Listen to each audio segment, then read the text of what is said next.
Welcome to this online session of Explained with the Indian Express. I am Vaidyanathan Iyer and I have with me my colleague Harish Damodran. But the most important person along with us is Manish Sabharwal, who's the chairman and co-founder of TeamLease Services Limited. So Explained is one of those very regular sections in the print newspaper of Indian Express as well as in the online segment where we kind of break down news and explain the nuances and complexities of issues which are very current, which are topical. The whole idea is that while we kind of get to know news from the tickers in television or in wire agencies, Explain gives you a very good holistic picture, putting things in context. And it is one of the most visited sections in the Indian Express. Manish, a very hearty and warm welcome to you.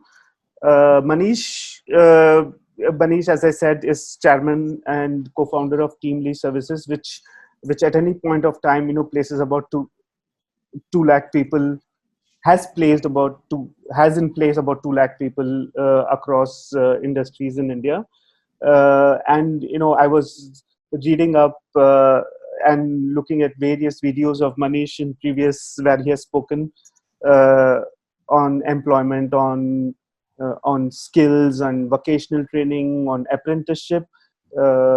I was very surprised with what Manish said. And one of the things where he places one person every 5 minutes. So I thought that was fabulous. So far, Manish company TeamLease has placed about roughly 1.8 million people since it started.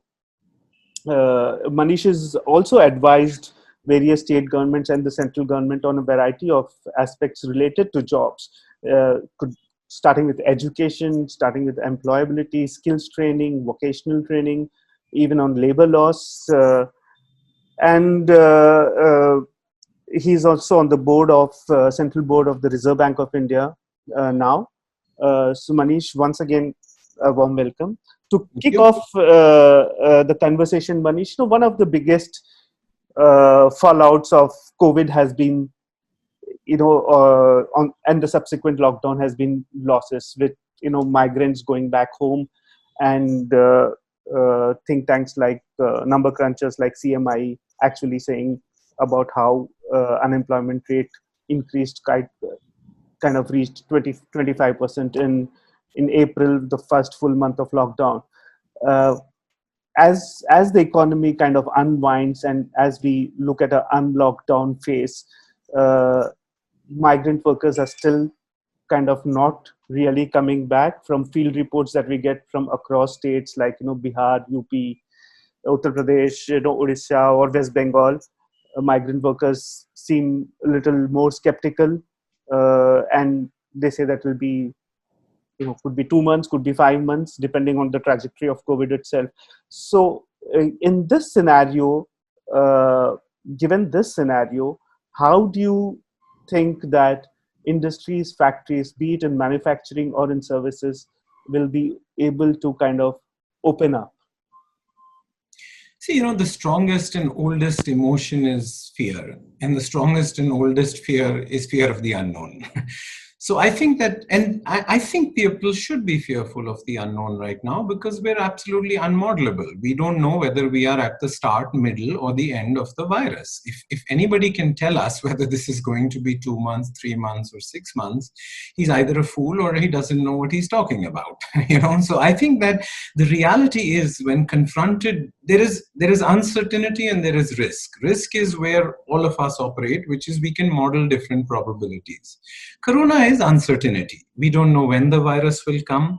Most importantly, we don't know how consumers will react post-virus. Will they be frugal or will they be hedonistic? Will they say, I am so tired of the lockdown, I am going to live for today and I'm going to splurge?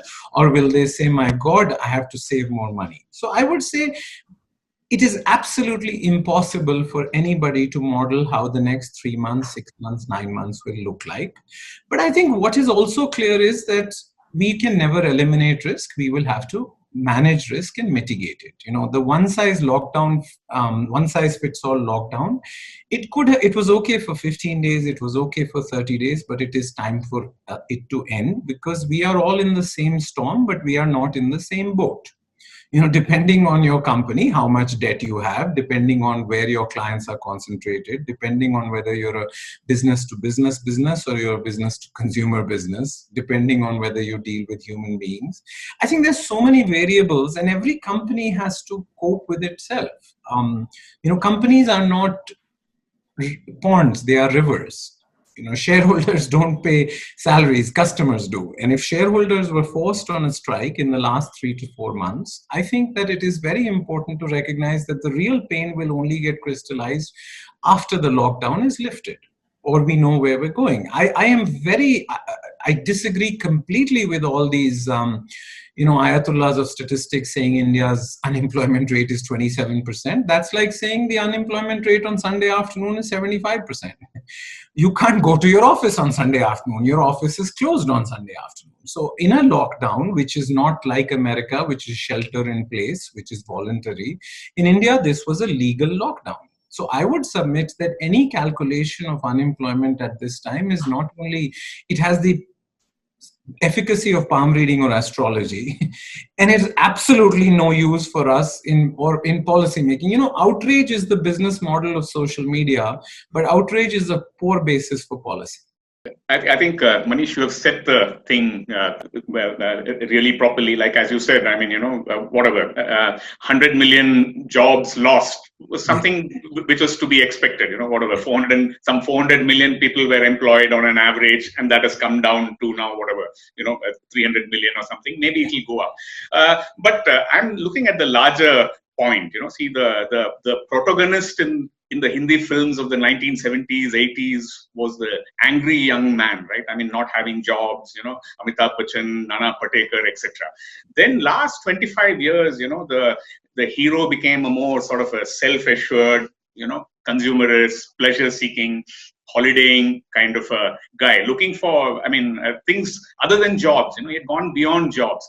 Do you think we have come back to that kind of a scenario of angry women and men, both together, because there are many things coming together, right? Demography, young people, no jobs. So are we back to those angry young women and men days? Let's forget the immediate period in the lockdown and beyond. Slightly more, secular trend. What is your reading there? Oh, I hope so. I think we were prematurely celebrating, since independence, India's capital has been handicapped without labor, and our labor has been handicapped without capital. We started changing that in 1991. But we have a lot of pre-existing conditions. I am dazzled by the outrage right now in the lockdown. The Indian MSME, the Indian migrant, the Indian beat cop, the Indian bank, and the Indian bureaucrat has behaved exactly as you would expect them in wartime to behave as they behave in peacetime. But I do believe that this coronavirus has created what John Kingdon calls a policy window, where the problem, the solution, and the timing come together. For the last 20 years, I think we had premature celebration of our development. We still have 45% of our labor force working on farms, and they only generate 14% of GDP. So the farm to non-farm transition, China has had 47 minimum wage increases since 1998 because they have moved 300 million people from farms to non-farm employment. I think one of India's biggest challenges is we have 250 million people which is a little less than half our labor force working on farms. Coronavirus reminds us that per capita GDP matters more to citizens than total GDP. We have been celebrating GDP for a long time, which is very important. We crossed UK in 2018, we crossed France in 2019. In the next few years, we'll cross Japan and Germany. So the only two countries ahead of us will be US and China. But in per capita GDP, there are 138 countries ahead of us. And per capita GDP should make our young people angry and our young women angry that, look, you have to fix India. India is inadequately formalized, inadequately industrialized, inadequately financialized, inadequately urbanized, and inadequately skilled. These are not problems that have been created by the coronavirus, but hopefully the coronavirus will create the conditions and the political economy for changing these. So it's a tragedy that corona has happened at a human level, but hopefully this is for India the no choice. Coronavirus leaves no choice for India to change. But Manish, see, we are looking at some kind of a chicken and egg problem today. See, many manufacturers, you ask them, they say that there is no labor. We are short of labor. But at the same time, they say there is no demand. So they say that we want to start and all these things, but we are not sure whether what we produce will sell. And because they are not doing that, they are not employing also. So it's a very so we have seen two complaints. On the one hand, which seem very contradictory. On the one hand, they are saying that there is no labor, we are not able to get any labor, and on the other hand, they say there's nobody to buy, we are not sure whether to start. So what is the kind of thing? And so I'm again coming back to slightly more the more near term. How does one sort out this chicken and egg problem? See, on a financial year 21, on an annual basis, of course, we've had 3 months of zero GDP or very low GDP growth and real GDP. So on a financial year, we obviously will have a down year. What we have to now all shift our focus is in the 12 months after the lockdown is fully lifted, what kind of growth rate will we have? Will there be revenge consumption? The only industry which has seen depletion in stocks is FMCG. So FMCG is not worried about, they are the only industry back to 100% capacity utilization.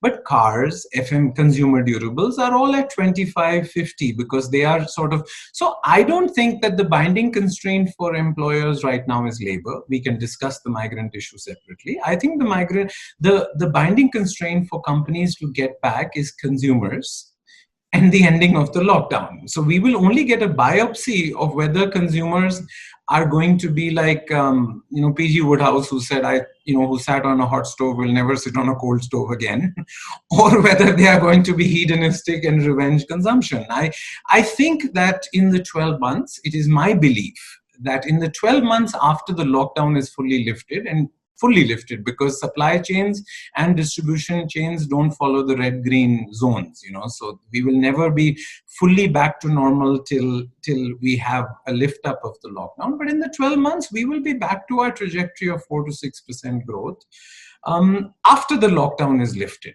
For various reasons, we are the only place, and for various opening balance reasons also. So I would submit we need to shift our focus from the financial year 21 to say what will happen in the 12 months from the lockdown. And I think in that case, for various reasons, we will be back to our growth trajectory.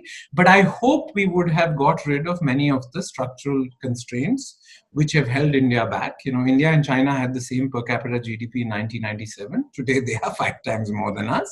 And this virus has proved that the Indian welfare state does not lack intentions, it lacks resources. Manish, one thing which you talked about, is about the coronavirus kind of creating that policy window or, opportunity for, say, structural or second generation reforms that we have, we so fashionably use time and again. But tell me something which is, say, for instance, just the MSME segment, the micro, small and medium enterprises, which, accounts for so-and-so of GDP, accounts for so-and-so of workforce, so-and-so of exports. That has been severely constrained for a very long time.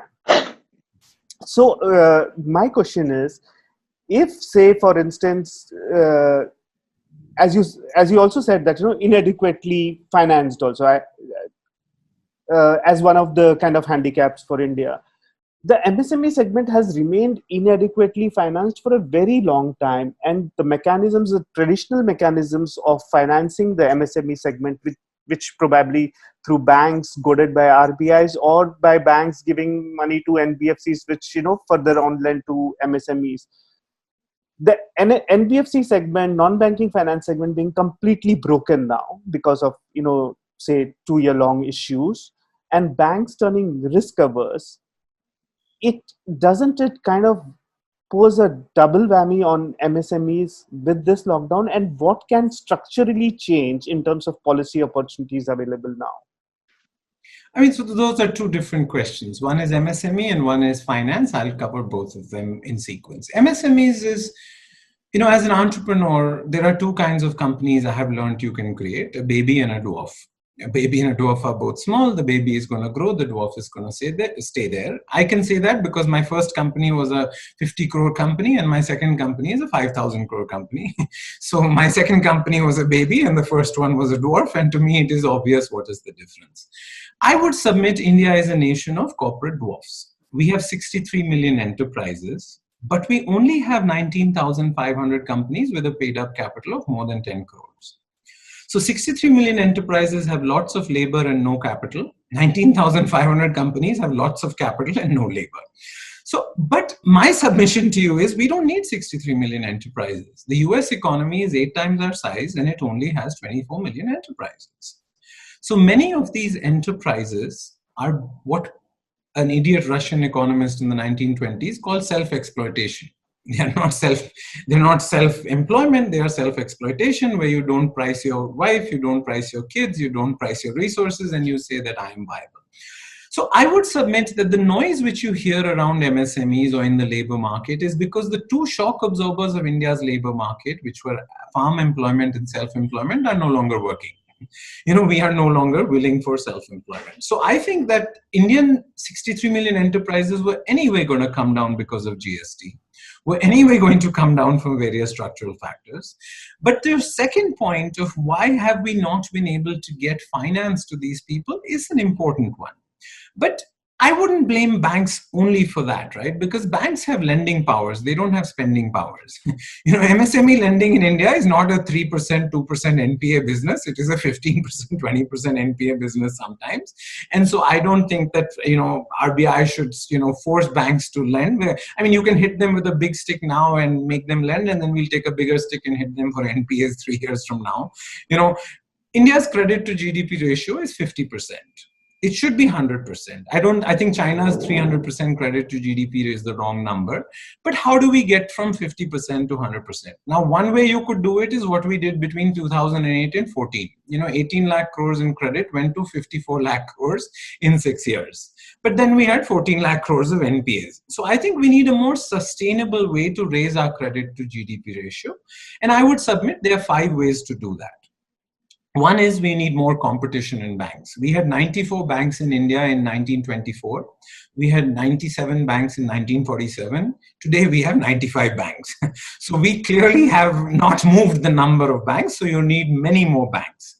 Second is you need to fix the governance in public sector banks. The shareholder is so powerful that the board and management are weak.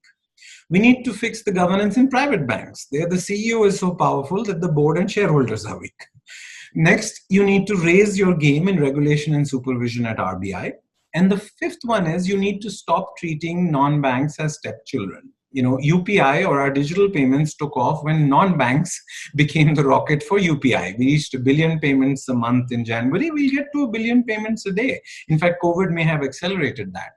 So I would submit that many MSMEs are not viable. Not everybody can be an entrepreneur. Not all entrepreneurship is viable. So this COVID will accelerate something that has been going on for years. But obviously, we need a more competitive, we need a larger banking system, which has been let down. But this is not for the lack of trying. On 29 July 1969, when Indira Gandhi nationalized banks, she gave a speech in the Lok Sabha and she said, I am nationalizing banks to give money to the self-employed, to farmers, and to MSMEs. उन तीनों को तो मिला नहीं, right? I mean, so I think we have to be a little careful with intentions. You campaign in poetry and you govern in prose.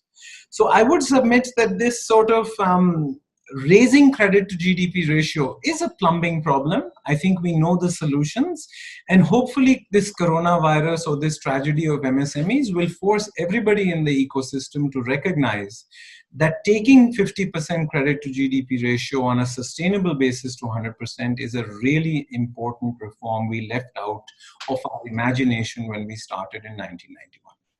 Yeah. So on this MSMEs, Manish, let me push you further. I think in MSMEs, I think the many ease of doing business measures, which which governments have taken over the last so many years, has it really helped the MSMEs? It looks that the regulatory burden or the compliance burden on MSMEs hasn't really kind of eased. And while the larger corporate sectors or the big corporates have the resources and access to kind of suit to kind of ensure that they don't face those regulatory sticks, the MSME has little choice but to go through that burden. So is that a primary reason that this dwarfing in the corporate sector has happened? And what do we do about that? Well, I think ease of doing business is absolutely, there are flick of pen reforms, there are structure capacity reforms, and there are institutional reforms. Flick of pen reforms are the easiest reforms that we can do. And I think in 90 days, you could do flick of pen reforms around ease of doing business, around what I call the regulatory cholesterol of India. There are 57,000 compliances for employers in India. There are 3,100 filings, and this changes 8 times a day. Now, people at Niti Aayog thought I was making this up, so I've put out a live website. Everybody can go and look at it. We update it 8 times a day, and you can check it out. But more importantly, out of the 57,000 compliances, 8,000 prescribed jail. So the rationalization, the decriminalization, and the digitization of compliance is really important, because big companies like me, I have 150 guys in regulatory affairs whose full-time job is handling the regulatory cholesterol. Now, most MSMEs, 98% of companies in India don't have 150 employees. So enterprises don't have. So I have more people in compliance than 98% of enterprises have. But I am large, and therefore I can do it. So I would absolutely agree with you that the ease of doing business reforms has to now move to rationalizing, decriminalizing, and digitizing India's compliance regulatory cholesterol, which is absolutely a factor which is creating the corporate dwarfs and holding our companies back from scaling. Yeah. Manish, Manish, like what you said, that the virus has basically exposed a lot of structural weaknesses in the Indian economy, in the way we operate, etc. Do you think one of these weaknesses was the fact that, industrialization, urbanization was, etc., was concentrated in certain, clusters? Like we had people from, say, Bihar and UP, etc., going to, say, Bangalore, Bombay, Pune, and Gurgaon, industries. So you think this thing of this clusters, you think you think there is a need to rethink on this and have a more kind of a decentralized industrialization, where you have industries closer to the people, that kind of a thing. Do you think this cluster approach, has it worked in India? Like whether it is say a Coimbatore or something, all industries being concentrated in western, southern, and northern India, and the labor coming from central and eastern India. You think that is you think that again has been a problem, because all these migrants basically come from there, and they have now gone back, and today now the industries, literally the industries have stopped running, right? So I think the question of do you take jobs to people or people to jobs is different if you think with your mind, and different if you think with your heart.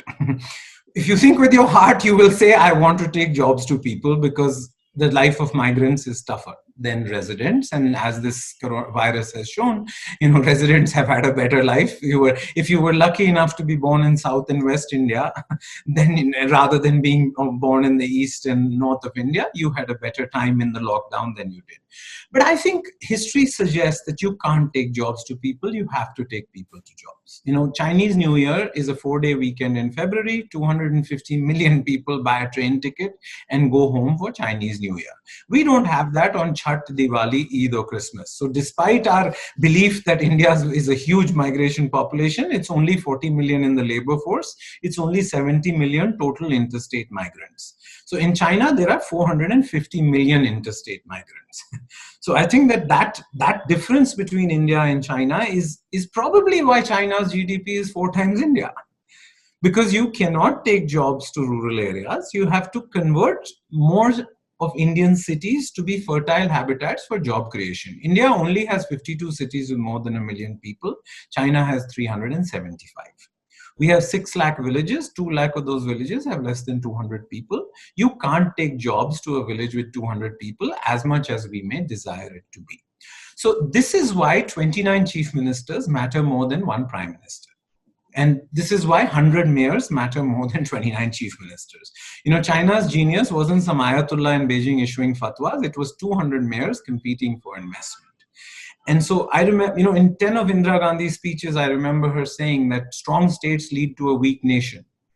Now, this may have been, you can't run India from Delhi, is my view from the world. So I think the decentralization of funds, functions, and functionaries to state capitals has been going on, but needs to accelerate. And hopefully this virus will make people realize that there may be some such thing as India's capital market, but there is no such thing as India's labor market and India's land market. All land markets and labor markets are local. Chief ministers from labor exporting states need to be embarrassed. Chief ministers from labor importing states need to be more careful about their brands. So I think everybody has got a lot to think about with this unfortunate human tragedy, but is also a randomized controlled trial that will give us a lot of evidence about how receiving and exporting states of labor need to think about in the next 5-10 years. I think the genius of labor receiving job magnets has not been infrastructure. Chandigarh is an economic wasteland. It has great infrastructure. The infrastructure chaos of Bangalore, the infrastructure chaos of Gachibowli, the infrastructure chaos of Gurgaon are the job magnets.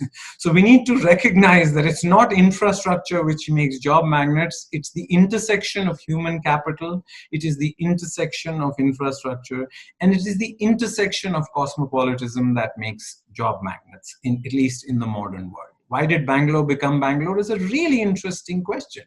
Right? Is it because Grumble planted trees here? He was a German. Is it because the Maharaja of Mysore made a venture capital investment in Walchand Aerospace, which became HAL? Is it because it was the first electrified city in India? Is it because it was the first education cluster created by Visesvaraya? Or is it because Texas Instruments chose to come here in 1984? I asked the person in Texas Instruments, why did you come? He said, I had a final shortlist between Hyderabad, Chennai and Bangalore, and I had a cousin in Bangalore.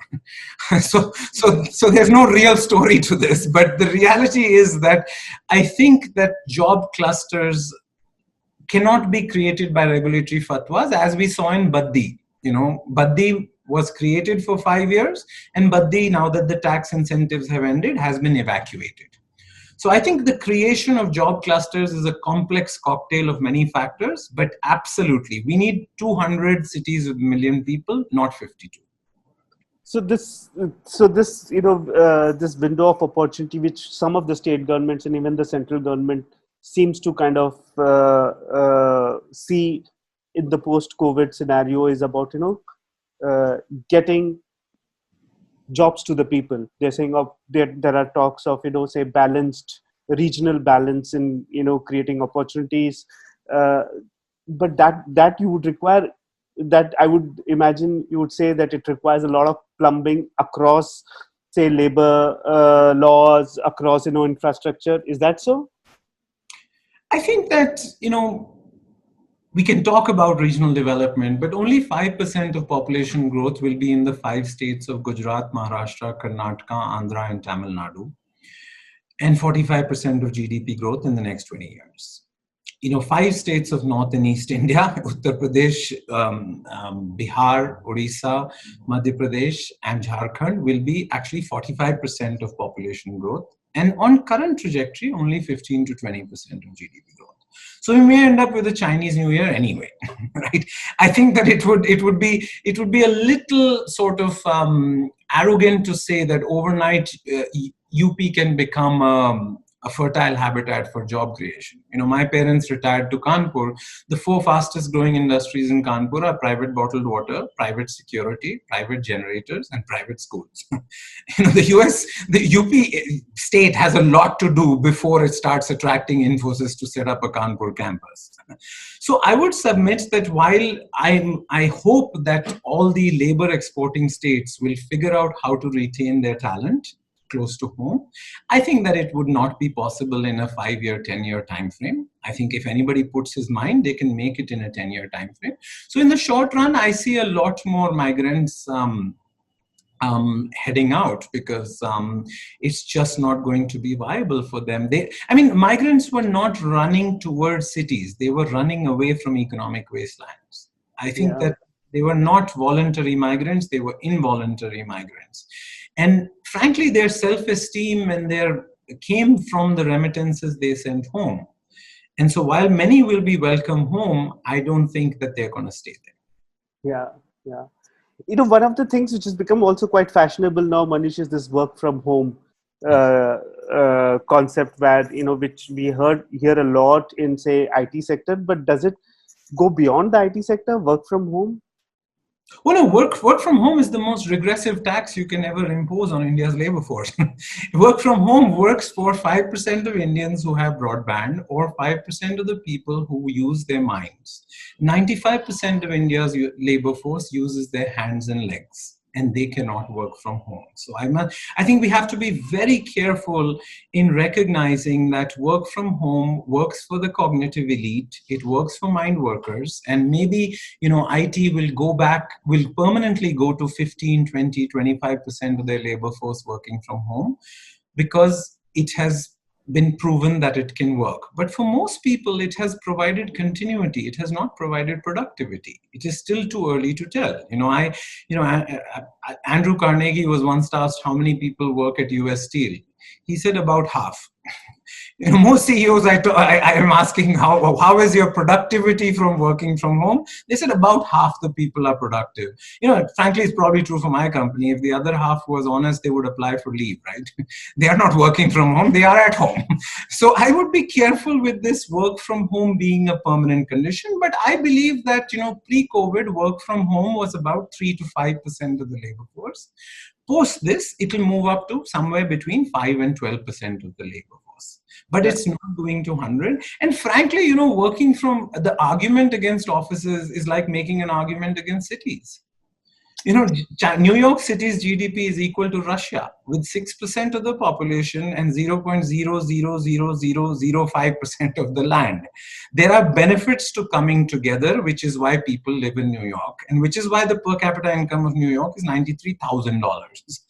So I would submit that, the argument against cities, as we discussed earlier, is wrong, and the arguments against offices may be premature. Yeah.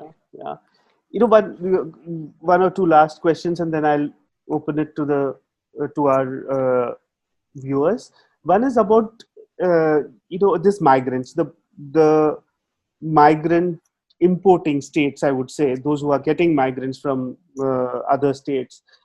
What should they be thinking in terms of policy terms, Manish, going ahead? Because the migrants have left feeling kind of cheated and feeling with a sense that their employers and their host states have failed them. So what, in terms of just policy measures, what can the states and the corporate sector do about it? Should be doing about it? I think just better urbanization, right? I live in Bangalore. The average taxi travels at 8 kilometers an hour. Most people can walk that fast, right? So you can get great entrepreneurial advice in Bangalore is only one traffic jam away. So I think that is the reality of growth. But so we misprice land so early in our development that if you hadn't mispriced land, you could have had low-cost housing.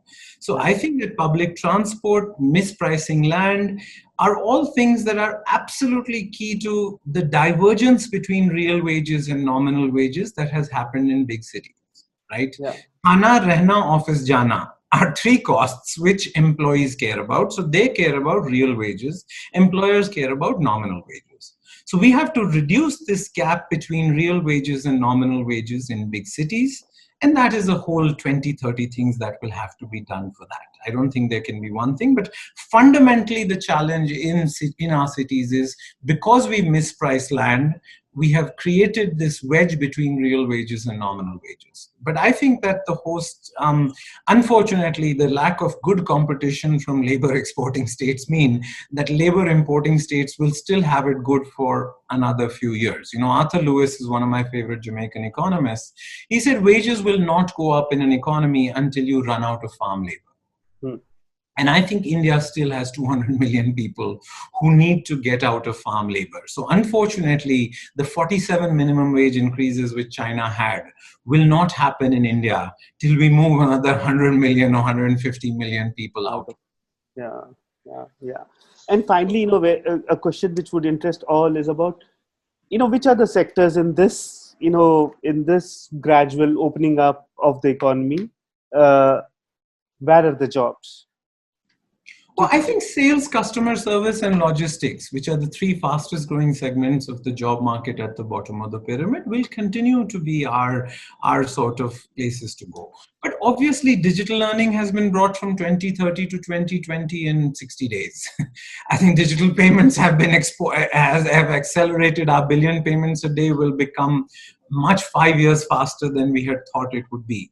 So I think there will be areas of digitization because the global mandatory crash course in digital literacy, which every Indian, whether independent of age, independent of caste, independent of religion, independent of region, has been made to go in the last 90 days, means I think e-commerce has also been brought forward by 5 years, all forms of e-commerce.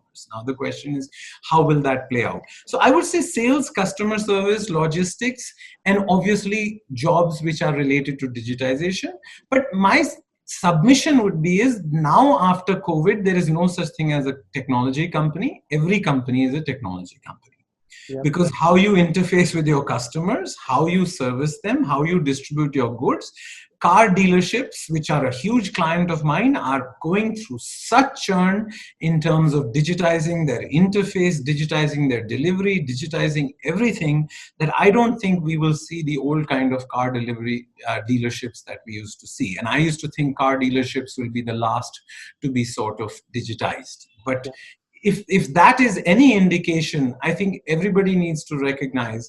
And from a policymaker's perspective, the problem is that if we thought automation, machine learning, and artificial intelligence were a problem before, I mean, they have become, COVID is a rocket for automation and replacement of human beings. So that's a separate problem that we will all have to deal with. But I think that on average, the domestic consumption in India, which has been holding us up, will come back roaring back after the lockdown is lifted, and that's where people should be looking for jobs. Yeah. I have a few questions from the audience already. May I ask Mr. Mudit Jain, who's the managing director of DCW Limited, to ask this question? Yeah, Mudit. Yeah. Hello. Hi, Manish. This is among the best talks I've heard on after COVID or during COVID. My question is, Japan developed because of the MITI style interface between business and government. Do you think we can have MITI style interface between all government ministries, amongst all ministries, to professionalize and outsource governance, which has been the bane of India's development since independence? And you are into, leasing services, so you'd be the ideal person to provide this expertise. Thank you. I think there are two questions there. One is about sort of the role of government, and the other is about civil service. I'll take them in two different parts. I think the role of the government is not setting things on fire. It is creating the conditions for spontaneous combustion. I don't think we should go back to picking winners or losers or industrial policy that Japan went through. There was a very special time that Japan went through it. It was a smaller country. It had a huge opening balance. Our opening balance for a country like India in 1947 was life expectancy of 31.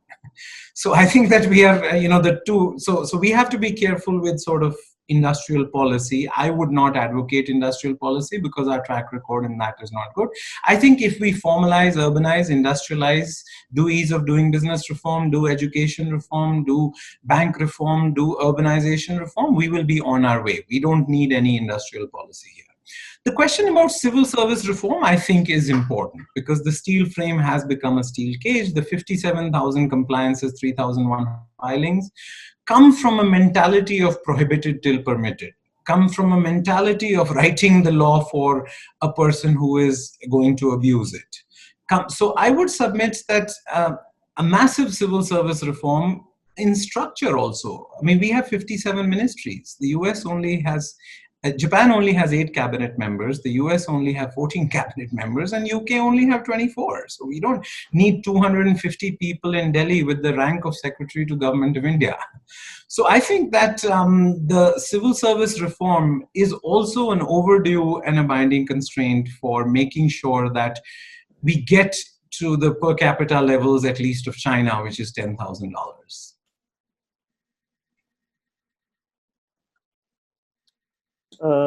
May I request Naila Rushdi, IIM Lucknow, who's the director of IIM Lucknow?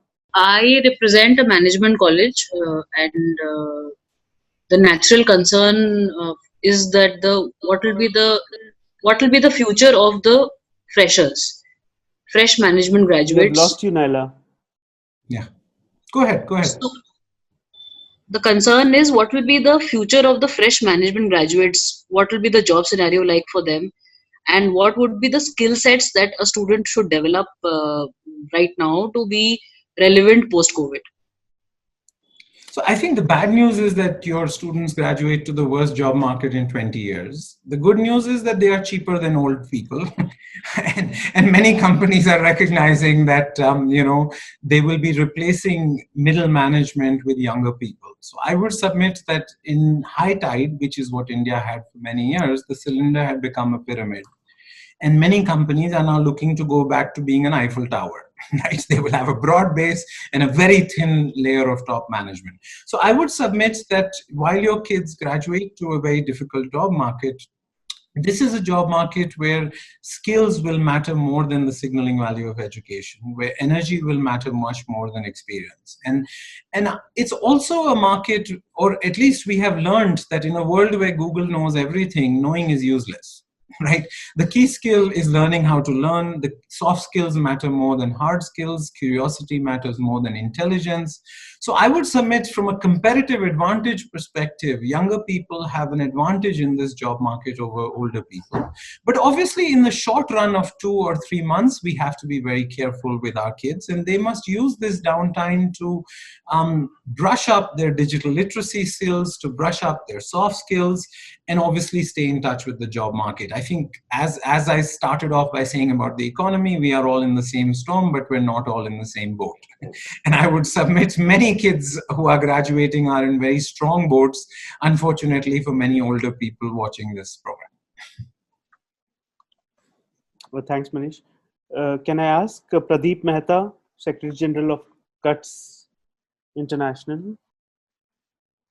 Hi, Manish. Good evening. Let me also echo somebody else who said that he enjoyed your talk very much. Now, when you answering Mudit Jain's question about Japan and industrial policy, what Mudit may not know is that South Korea also followed the same model, and it is not so much a civil service in as much as the kind of protectionism which existed to protect their own domestic sector against foreign competition. And this is something which is what we are going to now see in India in times to come. And how does it go? How is it going to roll out in this kind of very uncertain scenario is very difficult to say. Manish, a question to you. When you spoke in terms of ease of doing business, 51,000 compliances, 3,000 filings, and so on and so forth. And we've been working on the same issue for long. And in fact, we are at the moment writing a paper on what we call ease of running a business and not ease of doing business. Because if you look at the World Bank indicators on ease of doing business, it is mainly of approvals and permits. mainly.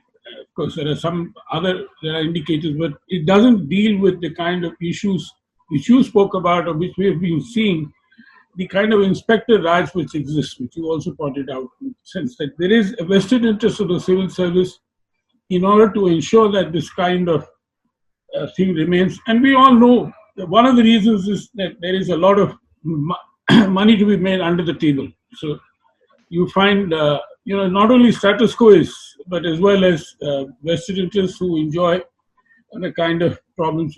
Secondly, what we also came across was that in terms of banking or small industries, Mudra scheme was launched by Government of India.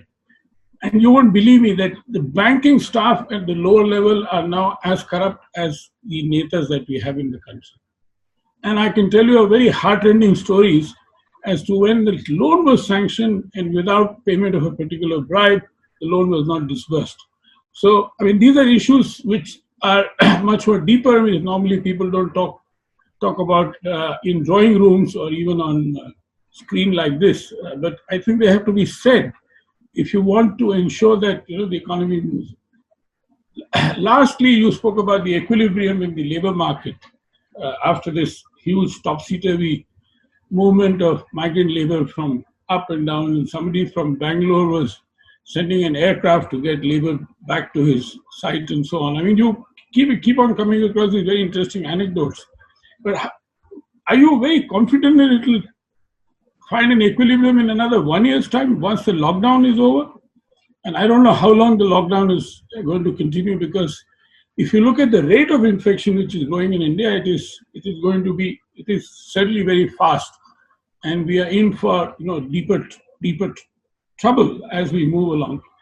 And what I see is production therefore will be hampered in the sense that how do you get people to come and work if they're not available at all. Thank you. So I'll take the migrant question, which is I'm quite clear that it's not a binding constraint for a few reasons. One is the homing instinct of migrants to go back home is completely understandable when they're sitting villa and when there is no way to go home. As soon as you have the option of going home and you have work to do, I think many of the people who are sitting on the fence are not going home. Second is, a small wage premium has emerged in the big cities if you're willing to join tomorrow morning. That wage premium may be 20%, but at 15,000 rupees or 20,000 rupees, that 20% is starting to get people to stay back.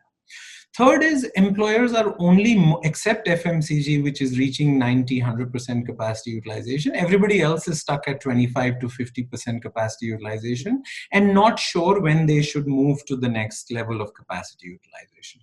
So the demand side is slow. The homing instinct has now been calmed down.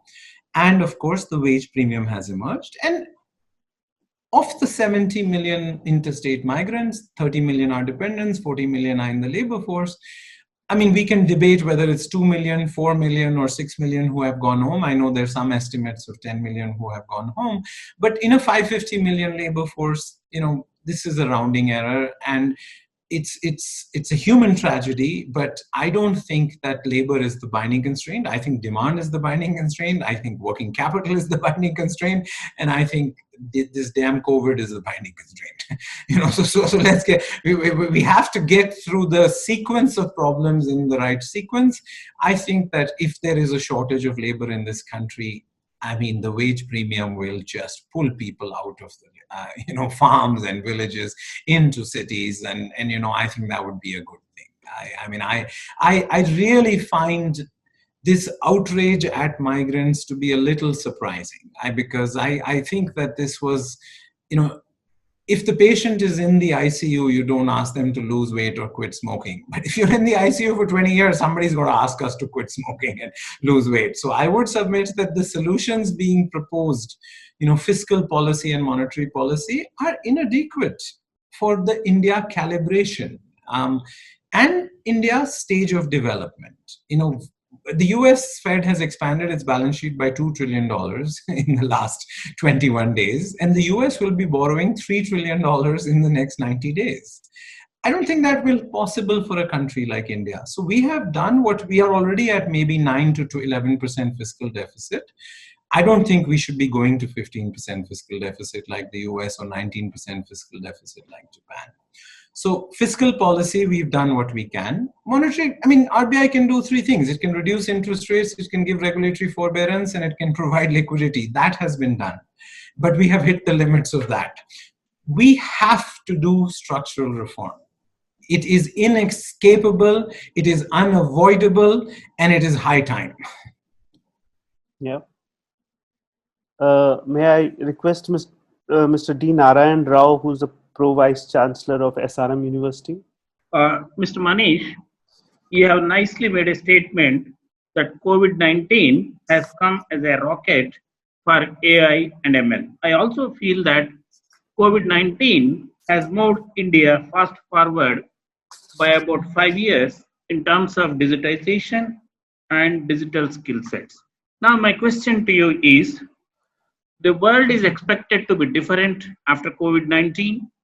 Also, it's expected that there will be industrial resurgence in India, and thus, can the young students and graduates of this country can expect new jobs after COVID-19 in this country? I mean, absolutely. I think that manufacturing in India, which is 11% of the labor force, can go to 18, 19% of the labor force. We'll never go to the 45, 33, and 28 peaks of China, US, and UK. But going from 11% of the labor force to 20% of the labor force in manufacturing will be between 80 to 100 million jobs. Going from 0.8% of the labor force to 2% of the labor force in IT will be another 5-6 million jobs. In sales, in customer service, I can walk you through function, I can walk you through industry. I think that the farm to non-farm transition, the rural to urban transition, the informal to formal transition, the school to work transition offer unique opportunities for children. You know, I do think we have to take the long view here. We are a baby in diapers, you know, India. Our best times are, you know, when I graduated in 1994, when I went to the US for my MBA, there was a front page article on the Wall Street Journal which said that India is more interesting than important. I hope that journalist is eating the newspaper on which she wrote that, because what's happening in India in the last 20 years is not once in a decade or once in a millennium, it's once in the lifetime of a country. But we do have to do the structural reform. So if I was a young person, please remember the next 25 years in India will be substantially different and substantially better than the last 25 years. I am willing to wager whatever you believe that we will reach a per capita income of $10,000 in the very near future. And so this is, and we don't need the world to do this. You know, Deng Xiaoping in 1978, he was very skilled in China. But he was also very lucky. He got a 30-year super cycle of global growth. He got a 30-year super cycle of openness to trade. And he got a 30-year super cycle of deconstruction of manufacturing supply chains. That is not the hand India has been dealt in 2020. But what India does have is what Ricardo Hosman at the Kennedy School calls economic complexity. India has very high economic complexity. We make everything and do everything. We don't always do it well. We don't always do it at scale. But I think if we do structural reform, India is not like Latin America. They are 4 horsepower engines running at 4 horsepower. We are a 10 horsepower engine running at 2 horsepower. So we don't need to raise our horsepower. We just need to use ourselves better. Can I ask Diksha Pandey to ask her question? So my question is regarding the gig economy. There is, of course, a lot of uncertainty regarding the job market. What, according to you, would be the future of contract-based employment in India as we see now? Thank you. So I think those are two different questions. The gig economy, India has the world's biggest gig economy for the last 50 years. 50% of our labor force is self-employed, but that was self-exploiting. The recent gig economy has been high productivity gigs. because of the access to technology, because of the apprenticeship effect of training, and because of the access to demand. So I would submit that the recent, an Uber worker makes 50% or 100% more than a Kali Pili driver in Bombay because of the productivity. So I would submit that the gig economy is here to stay. I think that there's really no difference in India between contract and sort of normal employment. See, in the world, if you're on contract, you don't get PF, you don't get ESI, you don't get minimum wages.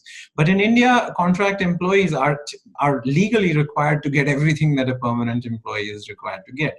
So I would submit that employment has shifted from being a lifetime contract to a taxi cab relationship. There is no such thing as permanent employment anymore. All employment is sort of contract employment or gig employment. And unemployability is much more important than unemployment. So, Dumbledore tells Harry Potter in Chamber of Secrets, it is our choices more than our abilities that reveal what we really are. And we have traditionally grown up in a labor market where abilities mattered. But I think in a uncertain world, in a much more fluid world, in a much more fast-changing world, our choices of how we build our skills, our choices of how we build our resumes, how we create signaling value for ourselves, soft power matters much more than hard power in the 21st century. I grew up in Kashmir. There are 3 words for soft power. They're called Rasuk, Rutba, and Rob. Right? Rasuk is influence, Rutba is gravitas, and Rob is sort of stature. And I would really submit that many people graduating to the job market have to think about soft power over hard power. You have to think about curiosity more than intelligence. Because organization man is dead. It was a book written in 1950s by William White. He was the editor of Fortune. And he made the case that you join one organization, you get a pension for it, you offer them loyalty, and they will give you security. And obviously you will be a man. One of the companies he modeled it on was IBM. IBM put out some numbers. 50% of IBM employees have been with them less than 2 years. 40% of IBM employees do not go to an IBM office every day. And 30% of IBM employees are now women. So I would submit that traditional notion of organization man is dead for many reasons. And the most important one is the average life expectancy of a Fortune 500 company has come down from 64 when the list first came out to 15. So when organizations are expected only to live 15 years, what is the value of a pension promise from them? So I would submit the future of employment is really more fluid, is really much more gig than people think it is. And that may not necessarily be bad for everybody, but it obviously requires rethinking about social security systems, it requires rethinking about labor laws, and it requires us to also evaluate employers for resilience. Traditionally we have not, when we joined a company, we never evaluated it for resilience, but COVID has reminded us that resilience is also an important characteristic which we should look for in employers. So I would say the new world of work is still evolving. I wouldn't try and hazard a guess on what it will be, but I would submit the traditional sort of 100-year-old employer offering you a defined benefit pension, that train has left the station forever. Can I ask Ankit Rai to ask his question?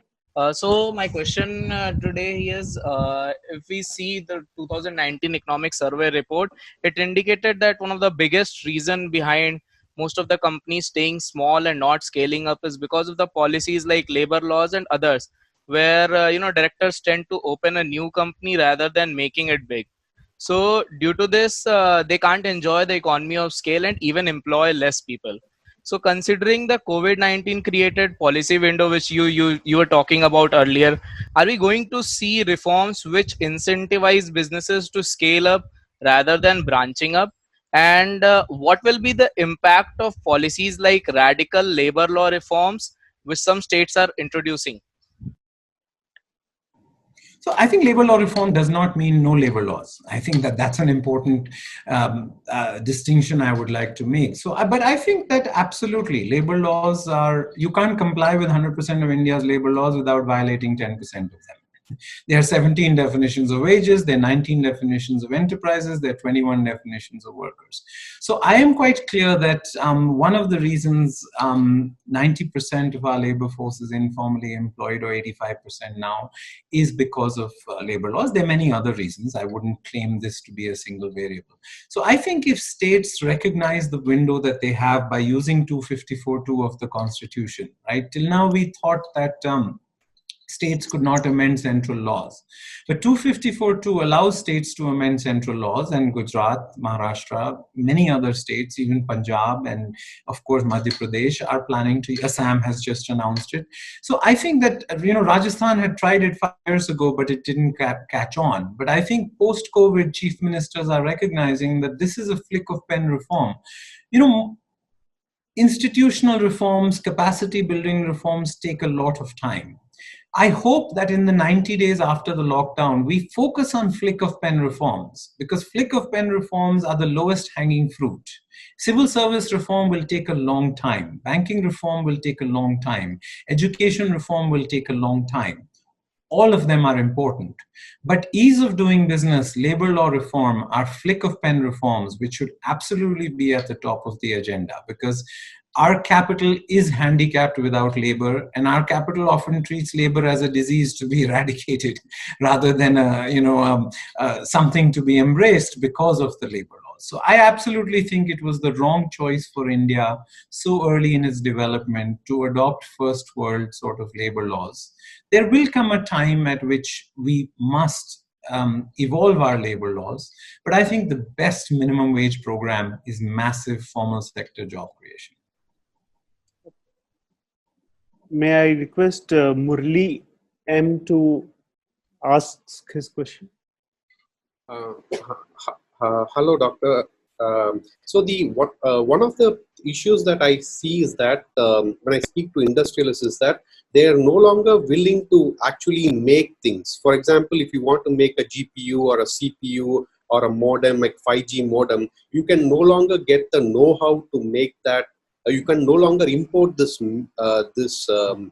technology to make it. You just mentioned that China was in a situation where they had all three things working for them, but in terms of moving manufacturing, etc.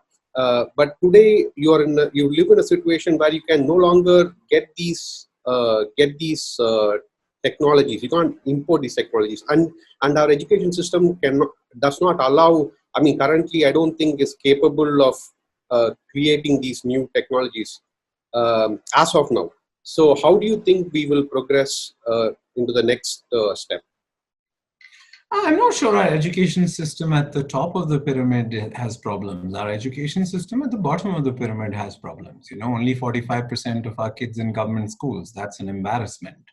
Only 7% of Japanese kids are in private schools, only 15% of British kids are in private schools. So I would say that our education system at the top, our IITs, our NIITs, our IIMs is top class. I mean, in our 20 million, 25 million diaspora was not brain drain, it was brain circulation. So I would submit that our diaspora combined with our elite education system is not going to hold India back. In fact, we have the same switching costs in technology that China has in manufacturing. I am willing to bet that 4 million IT employment will be 8 million in 5 years. This digitization super cycle which has been set off, India is perfectly positioned. This is the only country in the world. I mean, I live in the only city in the world where you can hire 1,000 Hadoop programmers in 1 week. We did it for one of our clients. There's nowhere else in the world you could do that. So I would submit that we don't, the trajectory for India to reach $10,000 per capita income does not depend on the world. This is friendly fire. Getting from 10,000 to 40,000, we may need help. Maybe 40,000 is the new 20,000 is the new 40,000 because of the deflationary impact of technology. But to get to $10,000, if we remove the regulatory cholesterol in land, labor, and capital, we will get to $10,000. There is nothing cultural about our poverty. I think that cultural explanations are at best the soft bigotry of low expectations, and at worst they are racism. We have a plumbing problem. This is not a problem like cancer and climate change. So if you're worried about reaching us $10,000 per capita income, all we need to do is land, labor, and capital. Now, from 10,000 to 40,000, I think we'll cross that bridge when we get there. Yeah. May I request Chitra Khanna to ask a question? We work at the bottom of the pyramid with the workers who are in the factories, the contract workers in the factories. What safeguards does TeamLease provide for these workers if they have been put out of jobs, because a few have been put out of jobs?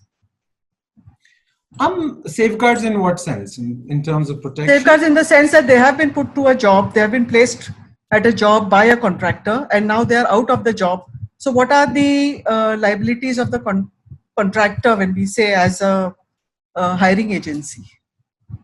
I mean, there's enough prescribed under the law. There's enough prescribed around Provident Fund. There's enough prescribed around ESI. There's enough prescribed around EDLI. So it would depend on which sector, which industry, which geography you're talking about. But I think that there are substantial laws prescribing what workers should get. The challenge is that 85% of total workers and probably 95% of contract workers don't get those benefits which are prescribed under law. So I think that the question really is you have to judge whether we have an enforcement problem, or as the Chief Labor Commissioner a few years ago told me, we are trying to enforce the unenforceable.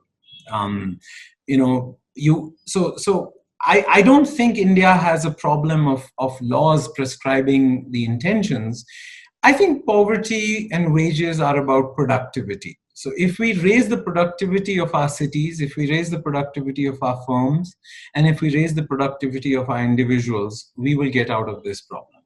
Now, the COVID has shown that formal employers have behaved more honorably, have behaved more resilient than informal enterprises. That is because they can, right? Formal enterprises have access to talent, formal enterprises to capital, they have access to many resources that informal enterprises don't have. So unfortunately, I think when we talk about enterprises and even when policymakers, they think an Indian enterprise is Infosys, Wipro, TCS or HDFC. But that's only 19,500 of those. There are 63 million enterprises or entrepreneurs who are trying to build livelihoods or companies without access to capital, without access to talent. And if they don't pay the wage premium, they'll never be productive. But if they don't get the talent and pay the wage premium, they'll never be productive. So we're stuck in this low level pyramid. So I would submit that the laws are quite clear. I don't know whether you're asking me for a listing of what the laws are. The laws are quite clear, but the laws are unfortunately not enforced. And we would welcome a better enforcement of the laws. But I think 50 years has proven that the Indian state is incapable of enforcing its own laws, which creates a transmission loss between how the law is written, interpreted, practiced, and enforced. I think this diminishes the Indian state. If you want to write a law, you should enforce it. Don't let transmission losses happen between how the law is written, interpreted, practiced, and enforced. That creates regulatory arbitrage as a business model, and regulatory arbitrage is a bad business model for the country. It's very profitable, by the way, for the people doing it. But as a country, regulatory arbitrage should be done away with. And that is why I advocate formalization. That's why I advocate labor law reform. I think in labor laws, there should be 4 non-negotiables. There should be decent social security. There should be regionally specific minimum wages. There should be safety and working conditions, and there should be leave. Everything else should be negotiable. These 4 should be non-negotiable. But I think we have made 25,000 things non-negotiable. And therefore, we lose sight of the 4 more important things. It is like the Indian state. The Indian state needs to do less so it can do more. India needs less laws which need to be better enforced. Last few questions, like 2 or 3 at best. Can I ask Mr. P.K. Sriraman to ask his question? My question is about the initial talks from Manish that that the industry is discovering the work from home. Though he mentioned that this is limited to few jobs, not all jobs. So remote management is possible, is something which the industry has discovered now. So is there a possibility that, the shared resources will become a reality, like CFOs being shared across the organizations, which could also make the cost of overhead cost minimum to the organizations and perhaps maximize the earnings for the individuals? And maybe what you later mentioned about the thinner top line will become a reality. It's my question. I think it's hard to share a CFO for big companies. I think that the rent a CFO concept is working for smaller companies. I think that it's essentially a part-time consultant, right? Or it's an active board member. I think those are things which will become more in reality. So I think that the gig economy at the top of the pyramid is more storytelling today than reality. I think the gig economy is true at the middle. I think it's true at the bottom.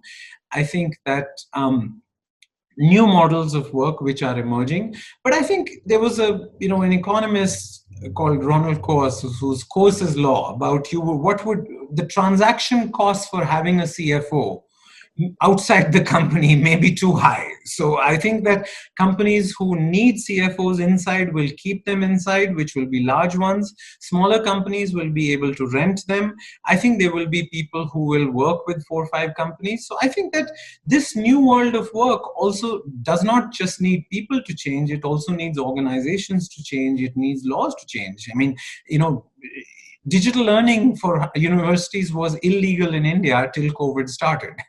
Working from home is illegal in 9 states. so we may have overlooked that in COVID, but it is illegal, and you can be sent to jail for working from home in 9 states in this country. So I would say that it's really important to recognize that this world is changing, and people are changing, firms are changing, cities is changing, policy is changing, and I'm quite hopeful that what comes out on the other side will be really good for the youngsters that are growing up today. Yeah. May I have Mr. Shyam K ask his question? My question was regarding the gig economy, which has been answered. But I would like to ask Mr. Sabharwal that are we really going to see any change in the employer and employee relationship after the COVID-19? I don't think COVID creates new trends. It amplifies and services existing ones. The employer-employee relationship has been changing for decades. I think that the notion that the employer is my baap, the notion that you do lifetime employment, the notion that your pension must be linked to an employer, the notion that your employer is responsible for training you. I think most people have suffered in some time of their career that they have realized that it is a much more equitable relationship than it used to be. And the onus is on employees. Now, you may say that the bargaining power is so unequal, but I'm not sure that's true when the average life expectancy of an enterprise, of a Fortune 500 enterprise, is only 14 years. Most enterprises don't even live 5 years. So I would submit that, we have to be very careful in believing that COVID has changed anything. I believe that COVID has not created new trends. It has amplified existing ones, and the employee-employer relationship was changing for decades before COVID and will only be accelerated because of it. Yeah. May I ask Madhurjya Rai to ask his question? So my question is regarding the UBI, that is Universal Basic Income. It is a nice idea to practice regarding the demand issue to combat the demand problem in India right now. I think universal basic income is a great idea if you can afford it. I think that so many things are a great idea if they are possible. I would submit that in India, direct benefit transfer is a better idea than universal basic income, because I don't think Mukesh Ambani and me or Vaidi or Harish should be getting universal basic income. I think that there are people who need universal basic income whom we absolutely have to figure out. We spend 5 lakh, 6 lakh crores a year on various subsidies which don't get to the people they need. I think if you take that 5, 6 lakh crores and converted it to a direct benefit transfer, we would be better off. See, I think policies, this notion of radical change versus incremental change, this notion of, policy making has unintended consequences. And you have to be very careful. I live in Bangalore, near me, the Vijayanagaram Empire of Hampi. All Vijayanagaram Empire buildings have at the bottom a running tigers, horses, and elephants. And when I went back to history to look for it, there were tigers for courage, horses for speed, and elephants for stability. I think that's a very good lesson for governments to think about change.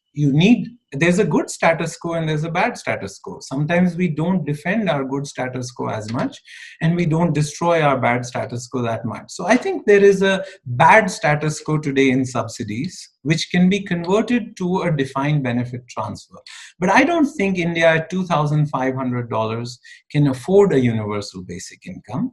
And I'm not sure that would be fair also. I mean, I think universal basic, if the state is going to transfer or redistribute its wealth, it should do it to the people who need it most. So I think that universal basic income is probably a splendid idea for people who can afford it. I don't think there's anybody on planet Earth yet. Thank you, Manish.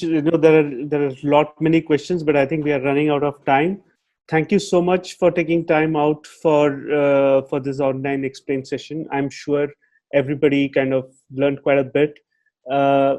Thank you all for being on the session. It was wonderful having you all here. Thank you, Manish. Thank you.